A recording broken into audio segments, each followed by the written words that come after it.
12 de junio de 1970, una camioneta Chevrolet blanca que arrastraba un remolque se detuvo en el paddock de Watkins Glen International Raceway para la tercera carrera Can-Am de la temporada. Esta llamó bastante la atención, por lo que una pequeña multitud se reunió para ver descargar al equipo.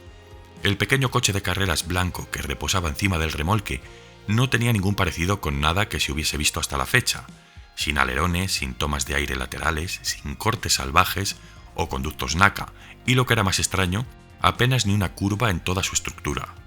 Las ruedas traseras estaban revestidas de una carrocería tan plana y con menos adornos que una caja de zapatos.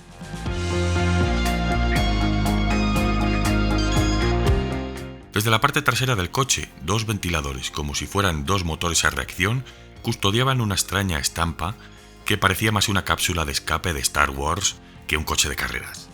La gente declaraba entonces: el coche se parece a la caja en la que vino. El concepto básico del denominado 2J era bastante simple.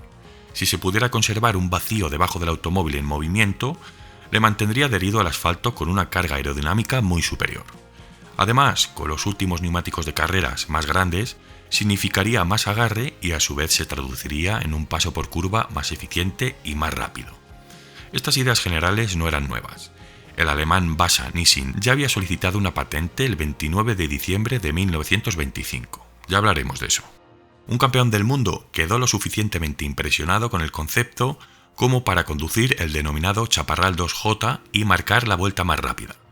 No obstante, el coche no duró suficientes vueltas para acercarse a la victoria, pero mostró mucho potencial y devolvió a su creador, Jim Hall, a su antigua posición de mago técnico de las carreras del Grupo 7. Jim Hall nació en 1935 en Abilene, Texas, en una familia exitosa que hizo una fortuna con el boom petrolero. Era el menor de 3 hermanos y por supuesto Jim heredó una fortuna. Tras entrar en las clases de ingeniería, comenzó a disfrutar mucho de la mecánica, la dinámica, los diferentes tipos de materiales utilizables y de la termodinámica. Es en este punto cuando comenzó a correr. Su hermano Dick también se había mudado a Dallas para ayudar a otro compañero tejano a abrir Carroll Shelby Sport Cars, nada menos. Y así se graduarían en 1957 con una licenciatura en ingeniería mecánica.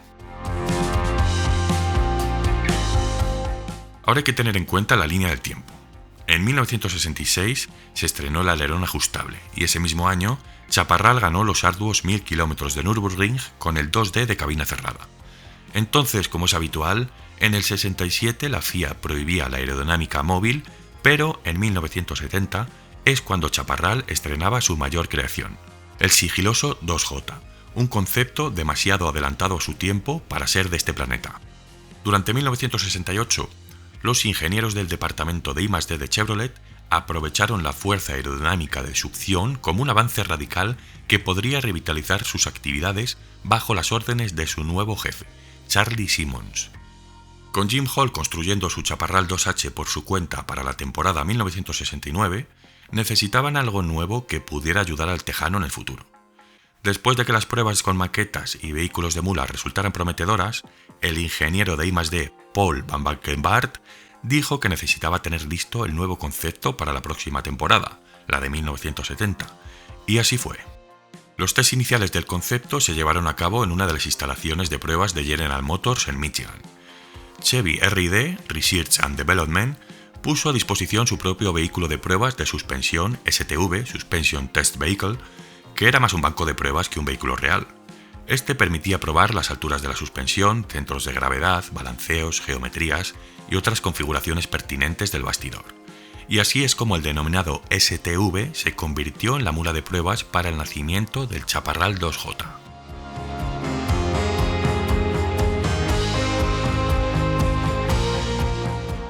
El prototipo estaba propulsado por un motor Chevrolet ZL1 de aluminio, 427 pulgadas cúbicas, equivalentes a 6,9 litros, que producía 680 caballos a 7.000 vueltas.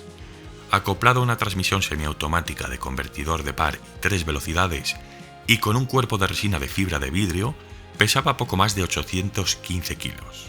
El motor auxiliar, montado detrás de las ruedas traseras y destinado al funcionamiento de las turbinas, era un Rockwell JLO de 2 cilindros, refrigerado por aire, 247 centímetros cúbicos y 45 caballos. Bueno, estas mecánicas las usaban generalmente las motos de nieve de la época.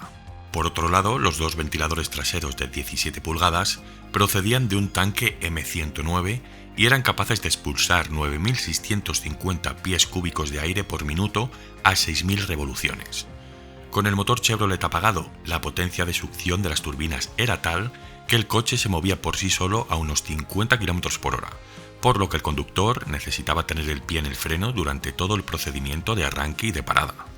Los ventiladores extraían el aire de la parte inferior del conjunto y lo expulsaban, junto con el polvo, los escombros, restos de aceite y los ocasionales recortes del césped. Todo ello salía despedido hacia atrás, presumiblemente hacia las caras de otros conductores.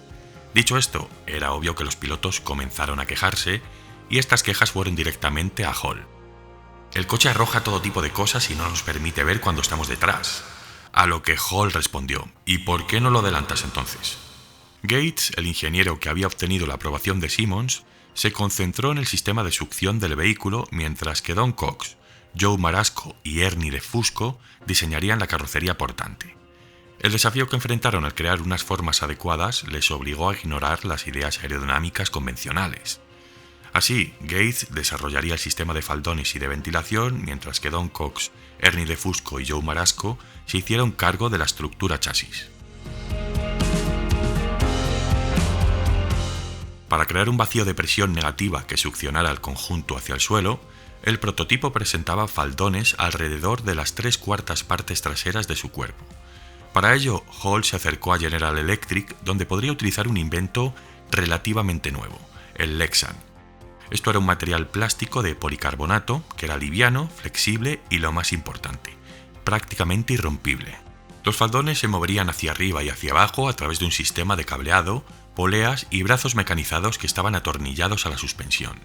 El resultado fue una alineación casi constante con la superficie de la carretera, y con los ventiladores encendidos, el coche reduciría su distancia al suelo hasta en 5 centímetros.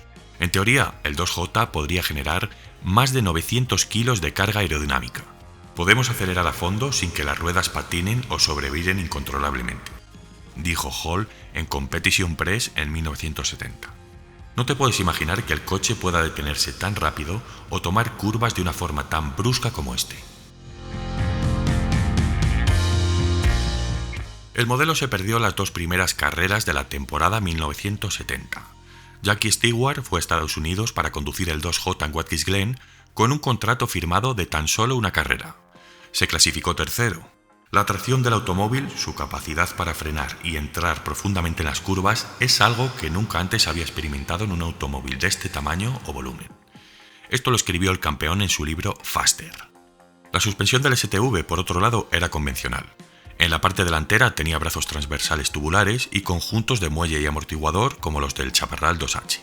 Sin embargo, las primeras pruebas arrojaron ciertas incongruencias a la hora de pilotar el modelo. Esto provocó que Jim Hall se mostrara cada vez más desconfiado con el coche, pero el STV encontró su propio defensor personal en Tom Dutton, un ingeniero y piloto que se había unido al equipo en 1969. Cuando prácticamente todos los demás veían el proyecto con desconfianza o con pesimismo, Dutton sería el piloto de pruebas que demostró a la SCCA que el modelo no era un peligro, incluso si éste perdía parcialmente el control del mismo. La SCCA también lo consideró aceptable a pesar de que el reglamento FIA ya había prohibido los dispositivos aerodinámicos móviles. Pero vamos, que entre la SCCA y la FIA había un mundo de gestión, de sentido común, de conocimientos y de formalidad a la hora de tratar con los deportes del motor. Las áreas concretas donde se generaba la succión estaban ocupadas por una estructura construida con un panel de aluminio de 1/4 de pulgada. Entonces, sin la tecnología disponible para darle curvatura, el resultado fue una apariencia ridículamente cuadrada. Los tierres de Zeus unieron consecuentemente todos los paneles principales, mientras que a su vez permitían un acceso rápido a todas las áreas. Con estos datos sobre la mesa, Van Valkenburg aseguró que aquel era probablemente el chasis de carreras más fuerte y rígido que jamás se había construido hasta entonces.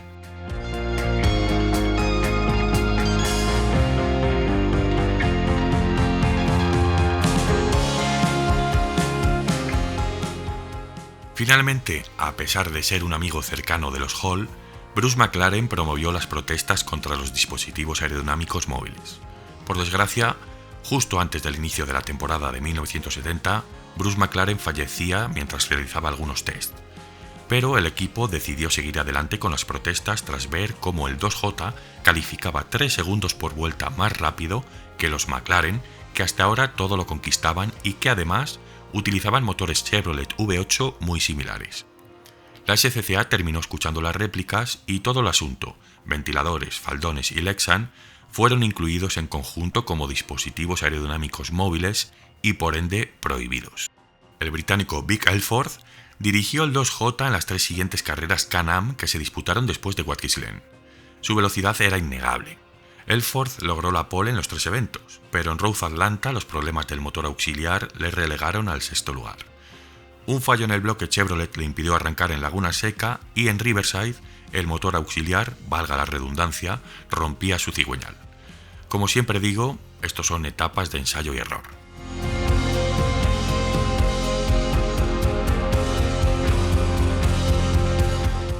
Uno de los modelos que quizás más me habéis pedido en los comentarios en la historia del canal, y es curioso porque, siendo sinceros, no es un coche nada atractivo.